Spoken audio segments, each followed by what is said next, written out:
Odell, complete concrete. Odell, complete concrete. All right, just arrived on the next job site here.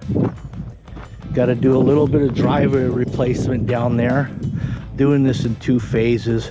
That way I can still back up the concrete truck, get this first area, the upper landing, done. And if I damage that concrete with the concrete coming up, it really doesn't matter. That's all coming out anyway, because it already has a lot of damage. You can see, I don't know if you can see or not actually, because it's a little bit down there, but the whole edge is cracked off due to erosion from underneath on the edge. The water rushes down this driveway right along the edge, takes the dirt with it. Then you get a hollow, and then what happens is you drive something over, even just a simple UPS truck, and it just snaps it. And there's no reinforcement in it either, so once it cracks, you know, there's nothing to hold it there. This is the upper area here. We're gonna go from this gate all the way across, all the way to the driveway. Hi, David Odell with Odell Complete Concrete. This is part 1 of a 2-part series. Today we're going to focus on this upper patio, front patio area. And in the next part we're going to show the removal and replacement of a large area of this hillside driveway. Even here we have a nice hill slope to the driveway, and you'll really kind of see that when we start to place the concrete, how that runs around the corner and meets the driveway from this. Oh, we're about 4 feet up on the left to the low part of the driveway. But we got quite a bit of slope, and we did that 4-foot drop within about a 6-foot span.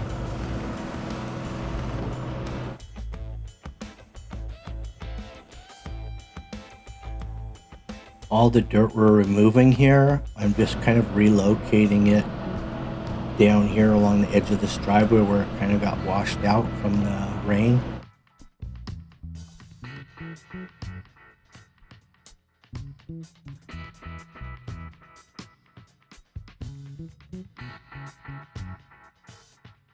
The new plan to prevent future erosion along the edge of that driveway is a French drain system, gravel bed with a perforated pipe all the way down. The water, as it runs off the side of that driveway, will fall into there and head on out instead of having to take dirt with it. So that's the solution there. Here we have about 8 yards of concrete on our first pour. Part 2, we're going to be doing 20 yards.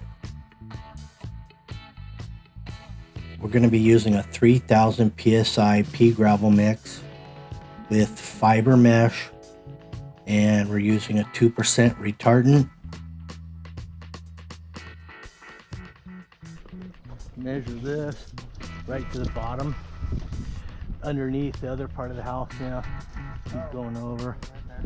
Okay, I'm about 76 here. Right here, I'm just getting that form parallel with the side of the house, even though we're about 6 feet beyond it.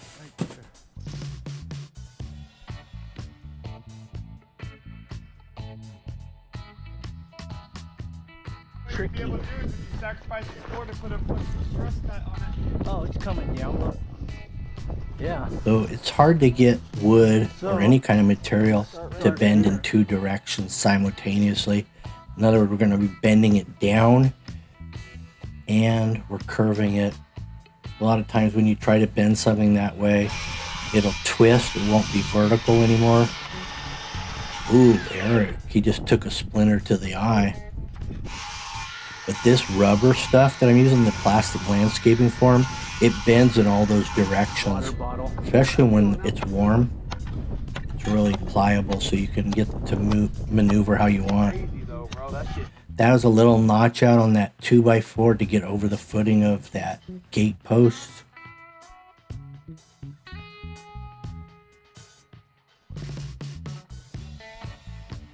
I'm using wire mesh.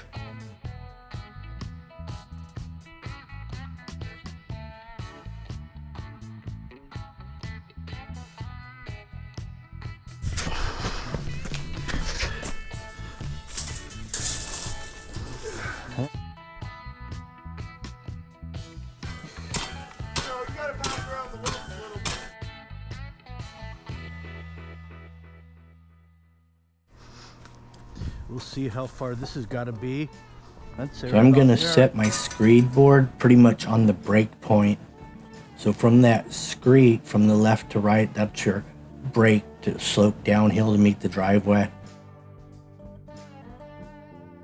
Here we are, a night pour. We're about 4:30 in the morning. I've got the Milwaukee battery powered light tower set up, so it's not a problem being able to see what we're doing.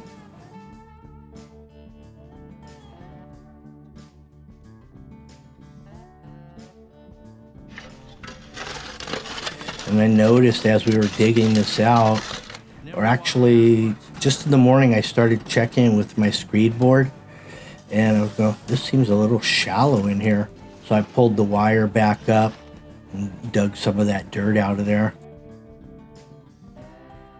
Got her down to 4 inches deep, and the concrete truck showed up. Here's the truck coming in.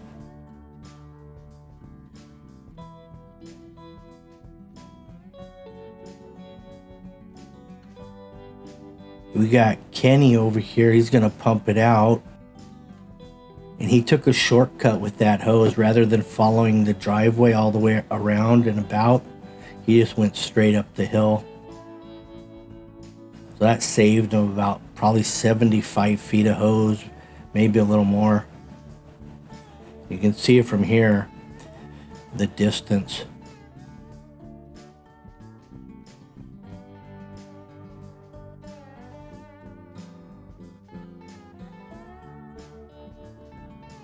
So we ended up, what we did, because this came out pretty stiff, you know, I kind of like it that way, especially on this slope.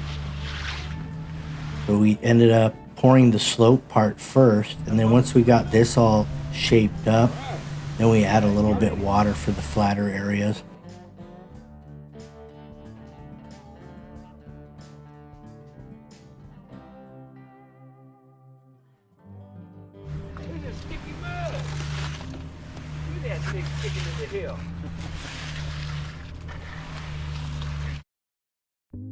So I have Greg here also, another guy that comes out whenever I need help finishing. And I have my brother Doug. I got my main guy that usually works, you know, on the setup to end, Eric. Then Brandon, cameraman, editor.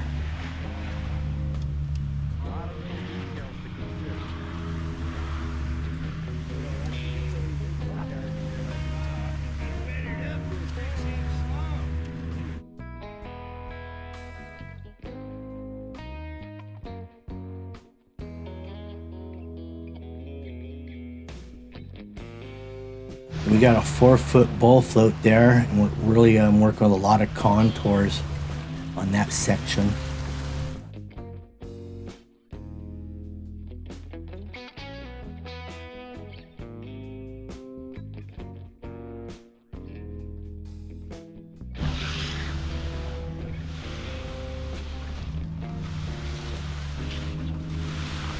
The nice thing about pumping like this, especially this mix, there's no splatter on the house, so you don't need plastic.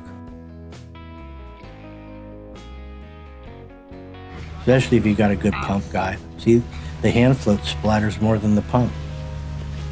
Those yellow marks on the wall, that's the joint layout.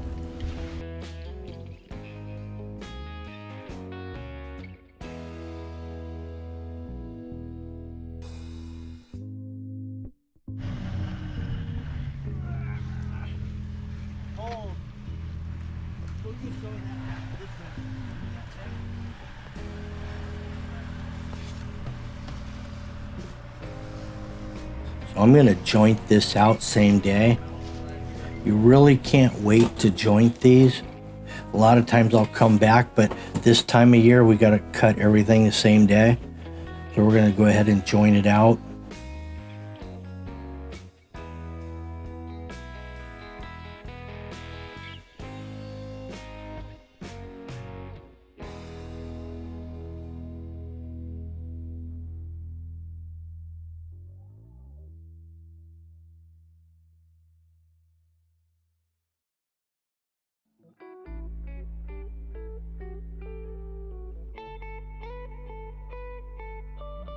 So me and Doug are on the screed.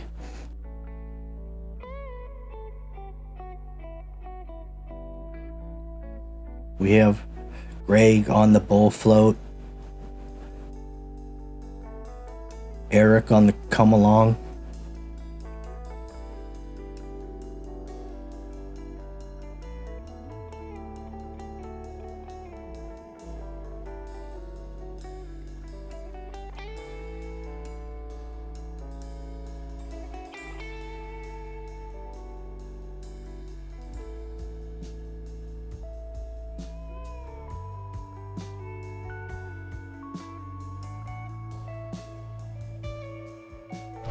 Here we're taking the hose back down to the truck to wash out the pump and hose back into the concrete truck. You can wash it out right on site, then you have a big mess to clean up, so it's nice to be able to pump back into the truck.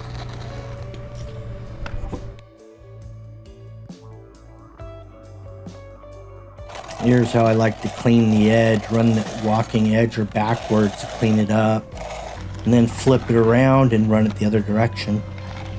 1/2 inch radius, 12 inches wide, walking edger.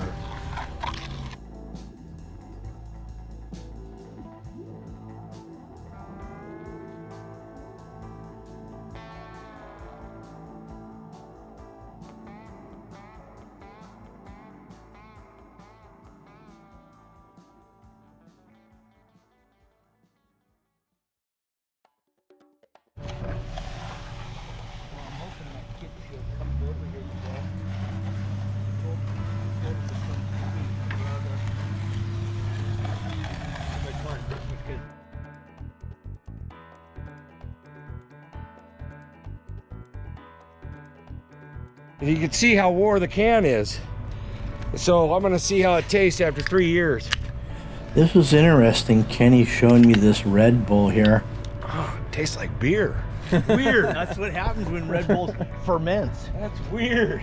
That's a nice sleeve. Hey, that looks original. That's pretty amazing, actually. That's actually a sleeve over his Ultra. And it's not a new sleeve, so look. Uh-oh, here we go. I ain't never seen one like that before. Hadn't seen that design yet. That was a good one.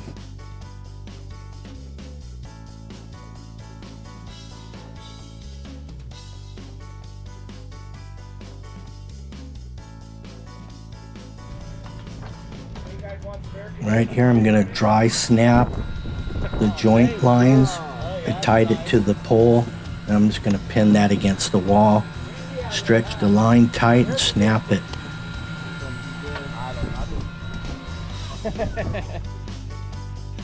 Now I can run my joiner right on that line.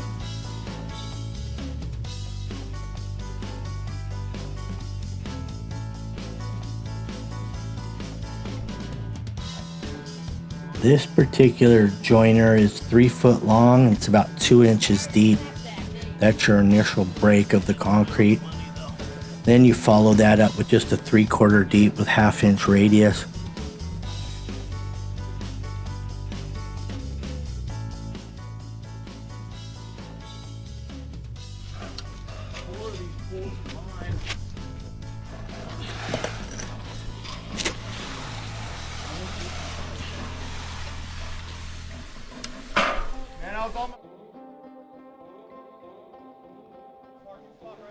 Here's Big Blue. Greg's on that one.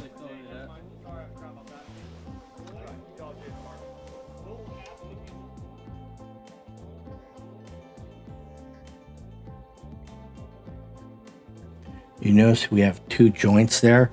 The first joint wasn't cut very parallel to the house, so we recut it.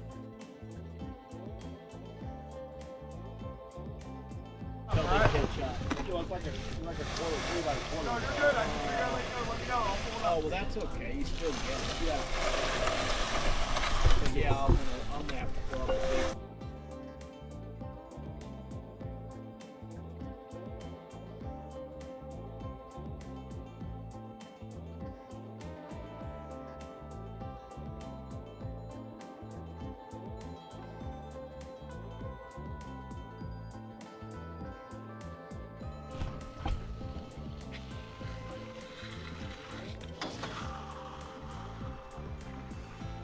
Now on this sloped area, I'm using a funny trowel. The best way to hit all these funky contours down here.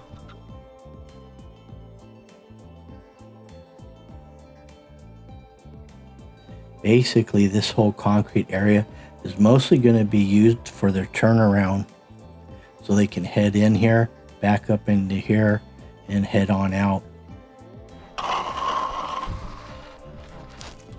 When I first pulled up here, I forgot I had my high beams on. That must have lit up the world.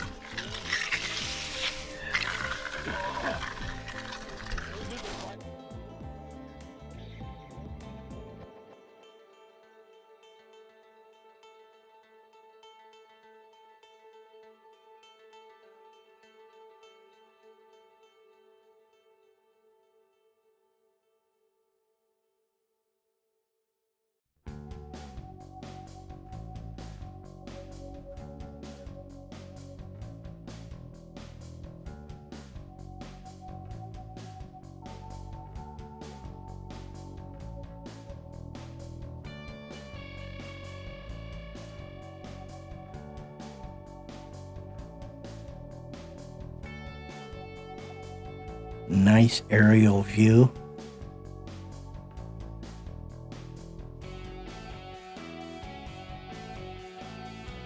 Here's Greg going out along the house. Actually, he went out here for a specific reason. The wire mesh was a little high right there. It popped up.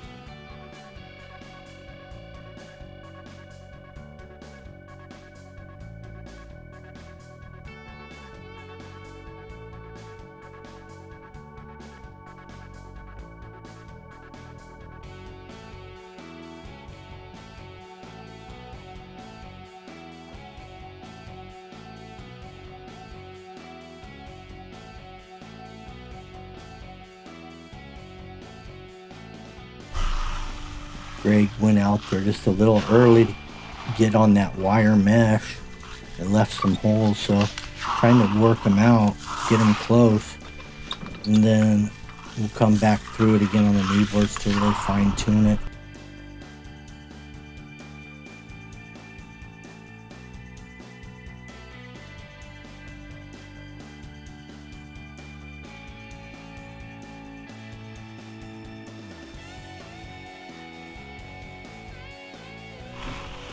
Joint spacing's about 8 to 10 foot. An ad on somewhere, they're giving you $6,500 if you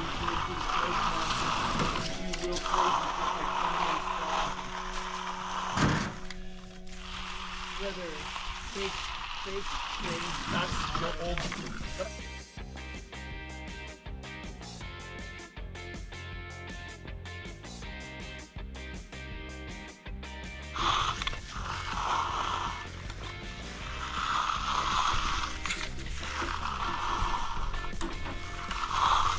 If I don't take the boat out, I think I'm going to take the paddle boards out.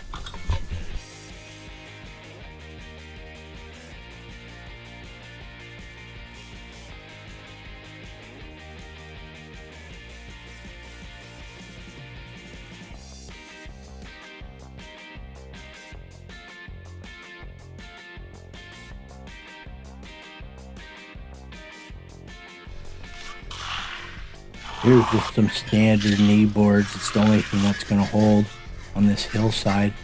So I reached out with some of those.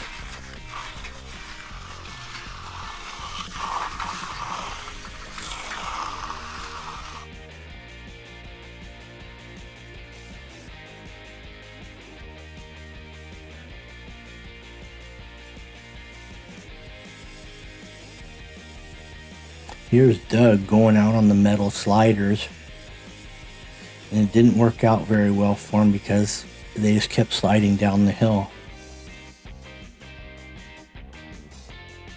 Brandon came up with a great idea though, pushing them with the pole.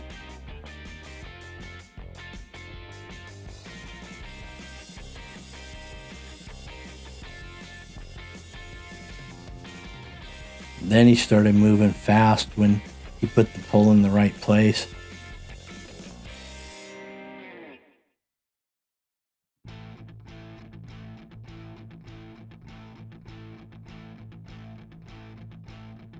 So Doug went to the top area, which was a lot flatter. Then I got the fiberglass sliders and handled the lowland.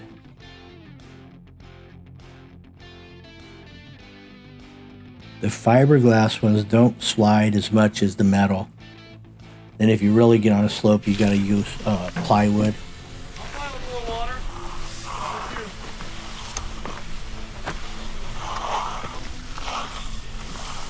Here's the broom technique.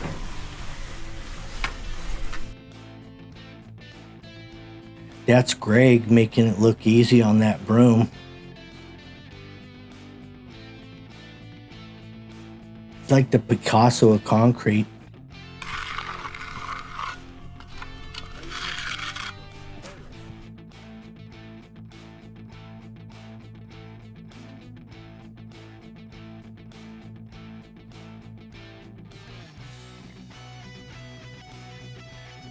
Really?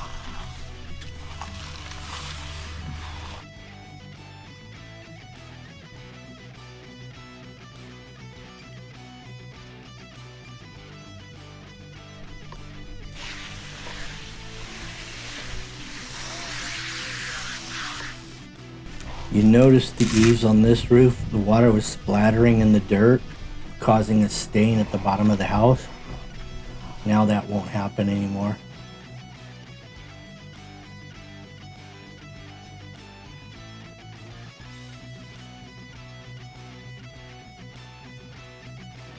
That's the curing compound going on. That should dry completely clear in about 30 minutes. And then I instructed the homeowner to keep it wet for about 3 days, watering it every hour.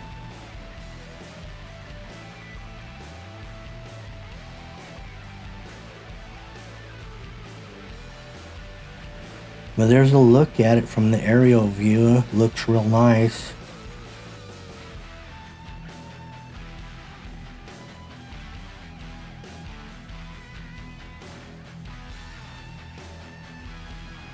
Anyway, thanks for watching my video. Make sure you like, share, subscribe, hit the notification button. That way you'll be notified on the part 2, the big slope driveway pour.